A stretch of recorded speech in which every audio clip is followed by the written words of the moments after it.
Bismillahirrahmanirrahim. Assalamualaikum warahmatullahi wabarakatuh. Mohon izin memperkenalkan diri. Nama Gilang Ade Purnama, kelas KL3D, NIT 572011337585. Mohon izin di sini saya akan mempresentasikan hasil kerja saya tentang bisnis logistik maritim beserta dokumen pendukungnya. Langsung saja. Yang pertama, apa itu bisnis logistik maritim? Bisnis logistik maritim adalah bisnis yang bergerak di bidang manajemen perpindahan barang yang berasal dari satu titik menuju titik akhir, yaitu konsumen atau titik konsumsi guna memenuhi permintaan tertentu.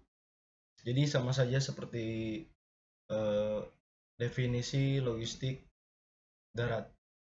Contoh dari kegiatan ini adalah memesan dan membeli barang melalui toko online yang otomatis membutuhkan jasa logistik dalam pengantarannya. Langsung saja. Yang kedua, fungsi dari kegiatan logistik. Yang pertama, order processing atau pemrosesan pesanan. Pemrosesan pesanan adalah fungsi penting dalam operasi logistik. Dokumen pesanan pembelian yang dilakukan oleh pembeli kepada pemasok adalah transaksi penting antara kedua belah pihak. Yang kedua, inventory control atau kontrol inventaris. Manajemen persediaan adalah penyimpanan persediaan yang cukup untuk memenuhi kebutuhan pelanggan dan secara bersamaan harus mendapatkan biaya penyimpanan serendah-rendahnya.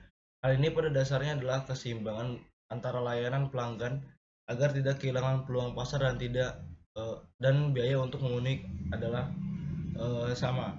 Yang ketiga, warehousing atau pergudangan.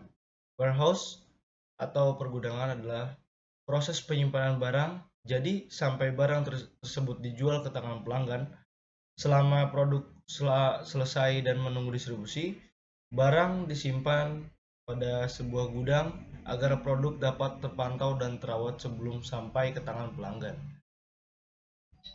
Di slide keempat di sini ada fungsi dari kegiatan logistik. Yang keempat, transportasi. Ketika pesanan telah dilakukan oleh pengecer dan pelanggan, maka distribusi barang dilakukan dengan menggunakan alat transportasi.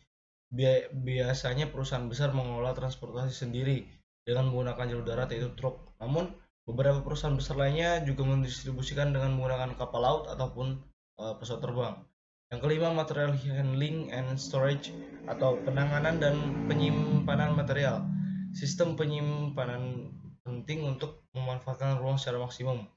Dalam sebuah luas gudang tertentu, sistem penanganan material harus mendukung sistem penyimpanan untuk pergerakan cepat seperti penyimpanan dan pengambilan barang masuk dan keluar dari gudang. Kecepatan pergerakan investasi di seluruh rantai pasokan bergantung pada metode penanganan material. Yang keenam, packaging atau pengemasan. Pengemasan logistik adalah salah satu fungsi dalam distribusi fisik pada suatu produk. Pengemasan dapat mempengaruhi efisiensi sistem logistik dalam perlindungan kerusakan, kasus penanganan material, dan penghematan ruang penyimpanan.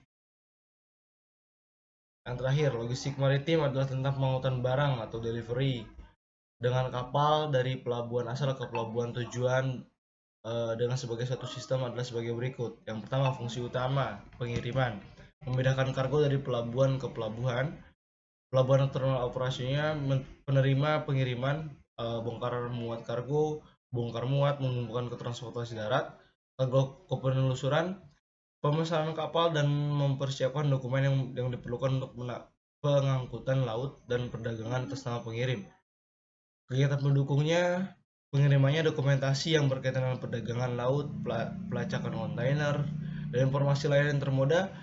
Yang kedua, pelabuhan terminal operasinya pergudangan, menawarkan pusat distribusi, pengujian, memperbaiki.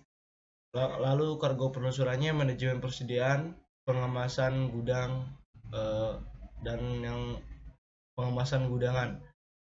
Dan sekian yang dapat saya sampaikan, kurang lebihnya mohon maaf. Terima kasih. Wassalamualaikum warahmatullahi wabarakatuh. Salam, apabila ada atau masih banyak kekurangan mohon dimaklumi karena di sini saya masih dalam tahap belajar sehingga kedepannya bisa lebih baik dan lebih baik lagi. Sekian dari saya. Selamat siang.